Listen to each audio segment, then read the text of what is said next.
Iran নিয়ে একাট্টা যুক্তরাষ্ট্র, Israel কি হতে যাচ্ছে সামনে? ইরান জুড়ে বিক্ষোভ নিয়ে কঠোর হুঁশিয়ারি যুক্তরাষ্ট্রের।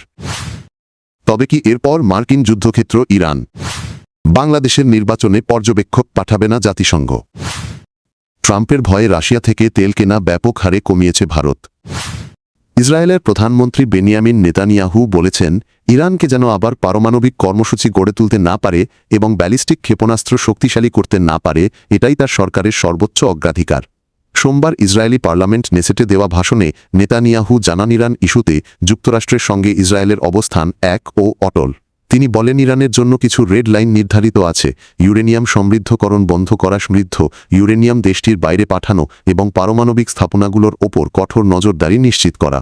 নেতানিয়াহু সতর্ক করে বলেন, ইরান যদি ইসরায়েলের ওপর হামলা চালায় তাহলে তেহরানকে গুরুতর পরিণতি ভোগ করতে হবে। সম্প্রতি যুক্তরাষ্ট্রের প্রেসিডেন্ট ডোনাল্ড ট্রাম্পের সঙ্গে বৈঠকেও এই কঠোর অবস্থান পুনর্ব্যক্ত করা হয়েছে বলে জানান তিনি। ইসরায়েলি প্রধানমন্ত্রী আরও দাবি করেন, ইরান মধ্যপ্রাচ্য সহ বিভিন্ন অঞ্চলে সন্ত্রাসী কর্মকাণ্ড চালাচ্ছে। একই সঙ্গে তিনি বলেন, স্বাধীনতা ও ন্যায়ের দাবিতে আন্দোলনরত ইরানি জনগণের পাশে রয়েছে ইসরায়েল।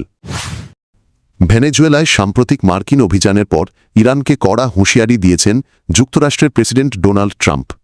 তিনি বলেছেন, ইরানে চলমান বিক্ষোভে যদি আরও প্রতিবাদকারী নিহত হন তাহলে যুক্তরাষ্ট্র কঠোর জবাব দেবে। এয়ারফোর্স ওয়ানে সাংবাদিকদের সঙ্গে কথা বলতে গিয়ে ট্রাম্প বলেন, পরিস্থিতি যুক্তরাষ্ট্র খুব ঘনিষ্ঠভাবে পর্যবেক্ষণ করছে। তার ভাষায়, আগের মতো হত্যাকাণ্ড শুরু হলে ইরানকে খুব শক্ত আঘাত পেতে হবে। ট্রাম্পের এই মন্তব্যের প্রতিক্রিয়ায় ইরানের পররাষ্ট্র মন্ত্রণালয় জানায়, ইরানের অভ্যন্তরীণ পরিস্থিতি নিয়ে ইসরায়েলের প্রধানমন্ত্রী বেনিয়ামিন নেতানিয়াহু এবং যুক্তরাষ্ট্রের কট্টরপন্থী নেতাদের বক্তব্য সহিংসতা উস্কে দিচ্ছে। তারা দাবি করে সব মন্তব্য ইরানের জাতীয় ঐক্যে আঘাত করার অপচেষ্টা। এর আগে ট্রাম্প সতর্ক করেছিলেন, শান্তিপূর্ণ বিক্ষোভকারীদের ওপর গুলি চালানো হলে যুক্তরাষ্ট্র হস্তক্ষেপ করবে। ভেনেজুয়েলার প্রেসিডেন্ট নিকোলাস মাদুরোকে যুক্তরাষ্ট্র অপহরণ করার কয়েক ঘণ্টার মধ্যেই ইরানের প্রতি কড়া বার্তা দিয়েছেন ইসরায়েলি রাজনীতিবিদ ইয়াইর লাপিদ। তিনি বলেন, ভেনেজুয়েলায় যা ঘটেছে তেহরানের তা গভীরভাবে পর্যবেক্ষণ করা উচিত। বিশ্লেষকদের মতে এই ঘটনা প্রবাহ ইরানের সঙ্গে সম্ভাব্য যুদ্ধের ঝুঁকি আরও বাড়িয়ে দিয়েছে। ন্যাশনাল ইরানিয়ান আমেরিকান কাউন্সিলের প্রেসিডেন্ট জামাল আবদি বলেন, নতুন ধরনের আইনহীনতা বিশ্ব পরিস্থিতিকে আরও অস্থিতিশীল করছে এবং সংঘাতের আশঙ্কা বাড়াচ্ছে। বিশেষজ্ঞদের মতে মাদুরোকে যুক্তরাষ্ট্রে তুলে নেওয়ার ঘটনায় ইরানের মিত্রদের নেটওয়ার্ক আরও দুর্বল হতে পারে। সিরিয়ায় বাশার আল আসাদের পতন এবং লেবাননে হিজবুল্লাহর শক্তি কমে যাওয়ার পর এই চাপ আরও বেড়েছে। আবদি সতর্ক করে বলেন, যদি মার্কিন প্রেসিডেন্ট ডোনাল্ড ট্রাম্প নির্বাচিত হস্তক্ষেপের মাধ্যমে সরকার পরিবর্তনের পথে এগোন কিংবা ইসরায়েলের প্রধানমন্ত্রী বেনিয়ামিন নেতানিয়াহুকে সে ধরনের পদক্ষেপে সমর্থন দেন তাহলে ইরানের বিরুদ্ধে যুদ্ধ চাওয়া শক্তিগুলো আরও উৎসাহিত হবে। আসন্ন ত্রয়োদশ জাতীয় সংসদ নির্বাচনে বাংলাদেশে কোনো পর্যবেক্ষক পাঠানোর পরিকল্পনা নেই বলে জানিয়েছে জাতিসংঘ। নিয়মিত ব্রিফিংয়ে জাতিসংঘ মহাসচিবের মুখপাত্র স্তেফান দুজারিক বলেন, সাধারণ পরিষদ বা নিরাপত্তা পরিষদের নির্দিষ্ট ম্যান্ডেট না থাকলে জাতিসংঘ নিজে নির্বাচন পর্যবেক্ষক পাঠায় না। তবে তিনি জানান, বাংলাদেশে জাতিসংঘের কার্যালয় নির্বাচন সংক্রান্ত কোনো কারিগরি সহায়তা দিচ্ছে কি না সে বিষয়ে খোঁজ নেওয়া হবে। নির্বাচনের ক্ষেত্রে এ ধরনের সহায়তা জাতিসংঘ প্রায়ই দিয়ে থাকে বলে উল্লেখ করেন তিনি। ব্রিফিংয়ে তারেক রহমান এর দীর্ঘ 17 বছর পর দেশে ফেরার বিষয়েও প্রশ্ন করা হয়।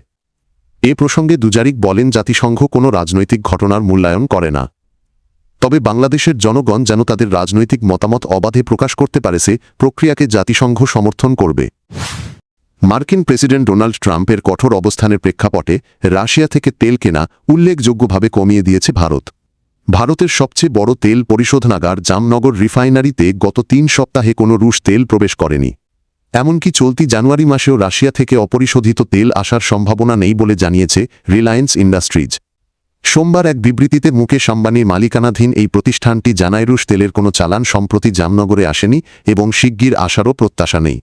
সংবাদ মাধ্যমে রাশিয়ার তেল জামনগরের পথে রয়েছে এমন প্রতিবেদনের জবাবেই এই ব্যাখ্যা দিয়েছে রিলায়েন্স। এর আগে গত নভেম্বরে রিলায়েন্স জানায়, তাদের রফতানিমুখী বিশেষ অর্থনৈতিক অঞ্চল ইউনিটের জন্য রাশিয়া থেকে তেল আমদানি তারা বন্ধ করেছে। একসময় ভারতের রুশ তেলের বড় আমদানিকারক ছিল রিলায়েন্স ও নায়ারা এনার্জি। তবে ইউরোপীয় ইউনিয়ন ও যুক্তরাজ্যের নিষেধাজ্ঞার পর নায়ারা এনার্জিও রাশিয়ার তেল আমদানি ব্যাপকভাবে কমিয়ে দিয়েছে।